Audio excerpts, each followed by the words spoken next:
Alors après la poésie, le sacré, puisque le pain est l'aliment le plus sacré qui soit. Apollonia Poilâne.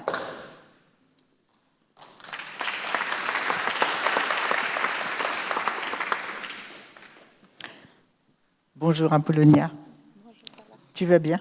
Très bien. Bon. Alors ta coquetterie à toi, c'est d'être boulangère franco-américaine. Effectivement, tu es née il y a 37 ans à New York, mais pour moi, une poilâne, elle est née forcément dans une miche de pain. Donc je te vois naître dans une miche de pain. Une miche généreuse qui t'a enseigné, en apprenant à la faire des centaines de fois, en descendant au Fournil, aux 8 rue du Cherche-Midi, chaque jour depuis ta plus tendre enfance. Et cette miche t'a enseigné, me semble-t-il, des valeurs humaines. La patience, l'obstination, la gourmandise, la générosité, le partage et le temps pour maître absolu. Tu avais 18 ans quand un coup de téléphone t'annonce la mort de tes 2 parents, Lionel et Irina, tes parents adorés qui s'adoraient. Leur hélicoptère s'écrase au large de Cancale. Sacrée bascule. Le lendemain, tu te rends comme chaque jour à la boulangerie et au lieu de descendre retrouver la chaleur du Fournil, tu montes l'escalier et tu t'installes au bureau de ton père. Sacrée Apollonia. L'année d'après, comme prévu, tu devais aller à Harvard faire des études en économie. Rien ne change, tu vas à Harvard et tu fais des études en économie. Sauf qu'en même temps, tu gères l'entreprise à distance et tu jongles entre les heures de cours et les fuseaux horaires. Chaque lundi, tu te fais livrer une miche par avion. Contrôle de qualité oblige, mais également un moment de partage et de gourmandise avec tes camarades. Voilà déjà 19 ans que tu diriges et développes cette entreprise magnifique, 200 hommes et femmes qui fabriquent et commercialisent chaque jour 5000 miches et des gâteaux, et qui vont maintenant à peu près dans le monde entier. Alors dis-moi, Apollonia, comment une bascule dramatique a-t-elle permis plein de bascules heureuses?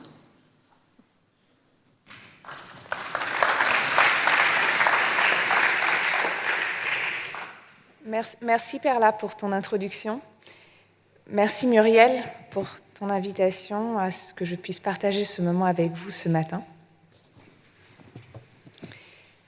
Rien n'a changé. De la petite fille ballottée du Fournil au laboratoire pâtisserie, à l'adolescente qui entame à 16 ans son apprentissage en boulangerie, à la jeune femme de 18 ans qui reprend l'entreprise familiale et à l'entrepreneur que je suis 19 ans plus tard, un même cap. Nourrir avec mes équipes votre pain quotidien. Je m'appelle Apollonia Poilâne, je suis boulangère et je dirige Poilâne, la maison fondée par mon grand-père en 1932. Mais tout a bougé. J'ai revêtu différentes vestes, de la boulangère à la dirigeante, de l'étudiante à la collègue, de l'amie à la manager.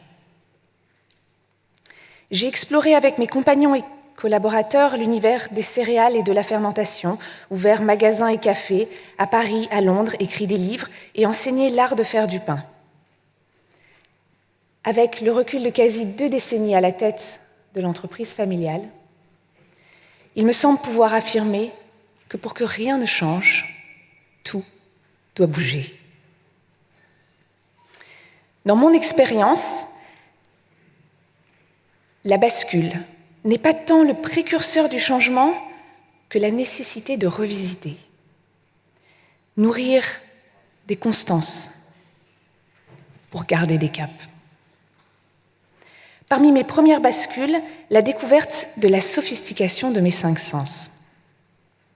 c'est une plongée dans mon métier et la remise en cause de mon regard d'étudiante plutôt scientifique. Je suis lycéenne, ce sont les ponts du mois de mai et c'est l'excuse parfaite pour commencer mon apprentissage en boulangerie. Là, je découvre que les meilleurs outils du boulanger, ce ne sont ni des machines, ni des indicateurs de précision, mais mes mains et mes ressentis. Au fournil, les sons sont des gestes comme les horloges rythment l'heure, les étapes de la fabrication. Les odeurs et parfois le goût confirment le passage d'un stade à un autre. Le regard juge de la qualité de la fermentation et le toucher ajuste les besoins de la pâte. C'est ce cinquième sens qui m'a permis de faire une plongée dans cet univers sensible. Je façonnais mes premières miches de pain au levain, mes mains étaient petites, j'imitais les gestes de mon maître d'apprentissage et mon rythme, la pâte qui collait à mes mains novices, cette boule assez informe de pâte, un peu plus d'un 2 kilos de poids, que je logeais dans les bannetons, elle n'était pas belle. Mais j'apprenais en façonnant. Et en reproduisant ces gestes inlassablement, à chaque fournée, un jour, mes mains ont donné, ou m'ont semblé donner, un souffle à cette pâte. Et en donnant vie à ma première miche de pain, j'ai compris que la répétition du geste est celle qui m'a permis de découvrir les subtilités du mouvement adapté. Celui qui donne corps à un morceau de pâte et bientôt une miche de pain. C'est ainsi que j'ai développé mon intuition de boulangère. Nos sensibilités et l'expérience nous permettent, dans notre pratique boulangère, d'ajuster notre approche. Paradoxalement, ces changements nourrissent une qualité constante, tandis que chaque jour, au gré du temps, de la saison, la pâte réagit différemment à l'environnement du moment. Ma bascule vers mon métier s'est faite le jour où j'ai ressenti que pour que rien ne change, je devais ajuster mes gestes avec mes 5 sens. À 18 ans, Perla le disait, mes parents décèdent dans un accident d'hélicoptère et je bascule de la vie d'enfant à la vie d'adulte. J'avais prévu de prendre la suite de mon père à la tête de Poilâne dans le temps, après mes études universitaires aux États-Unis, et je suis désormais chef d'entreprise. Et une question revient sans cesse. Quelle sera la pâte d'Apollonia ? C'est quand même une drôle de question pour une 3e génération qui n'entend pas tant marquer de sa pâte, mais transmettre à la suivante. Je poursuis mon cursus universitaire en économie à Harvard, je descends régulièrement au fournil, ce que je fais habituellement les samedis matins, à part celui-ci, et tout en poursuivant ce parcours, je travaille à mes explorations entre céréales et fermentation.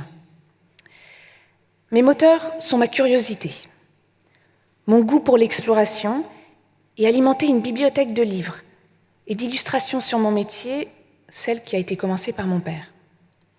C'est ce qu'il appelait la rétro-innovation.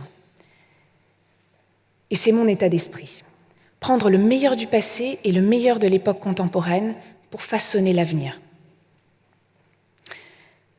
Petit à petit, je développe mes premiers pains, mes premiers biscuits, et sans m'en rendre compte, je m'approprie ma matière. Je développe mon regard sur ma profession.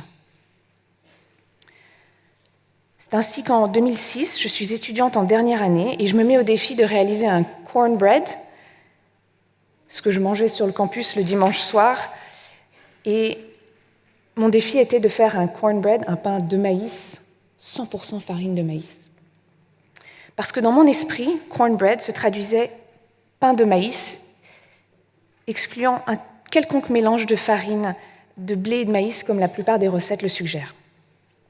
En l'absence de gluten, le maïs appelait à de l'imagination, des essais, des explorations, des explorations, l'idée était d'équilibrer les pâtes et en conservant la simplicité des ingrédients qui font le pain. De l'eau, du grain, du sel et un levain ou une levure.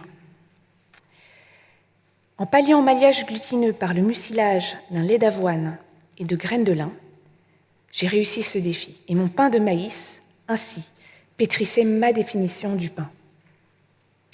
À la croisée des chemins entre céréales et fermentation, les boulangers accompagnent la métamorphose des grains en pain. Mon métier n'est plus rythmé par la nécessité d'alimenter des nouveautés, mais celui de cultiver les regards pour faire découvrir la richesse de ces fruits de la terre, du travail de paires de mains d'hommes qui ont nourri en finale nos civilisations. De cette bascule de regard, la redécouverte de mon métier et de nouveaux champs d'exploration. Ma profession, désormais, est un territoire, un univers de céréales et de fermentation à apprivoiser. Ce que j'aime dans mon métier, c'est que chaque jour, il m'apporte des expériences formatrices de vie. Ce sont autant de regards, ce sont autant de croisées de chemins, de tournants, qui m'encouragent à revoir mes caps ou les chemins pour les atteindre. La singularité des regards de mon père, de mon grand-père, sur ma profession, en moi, ma curiosité comme allié et mon intuition comme boussole. J'apprends à accueillir ce que la vie m'apporte et basculer de regard en expérience pour aller de l'avant vers la prochaine étape.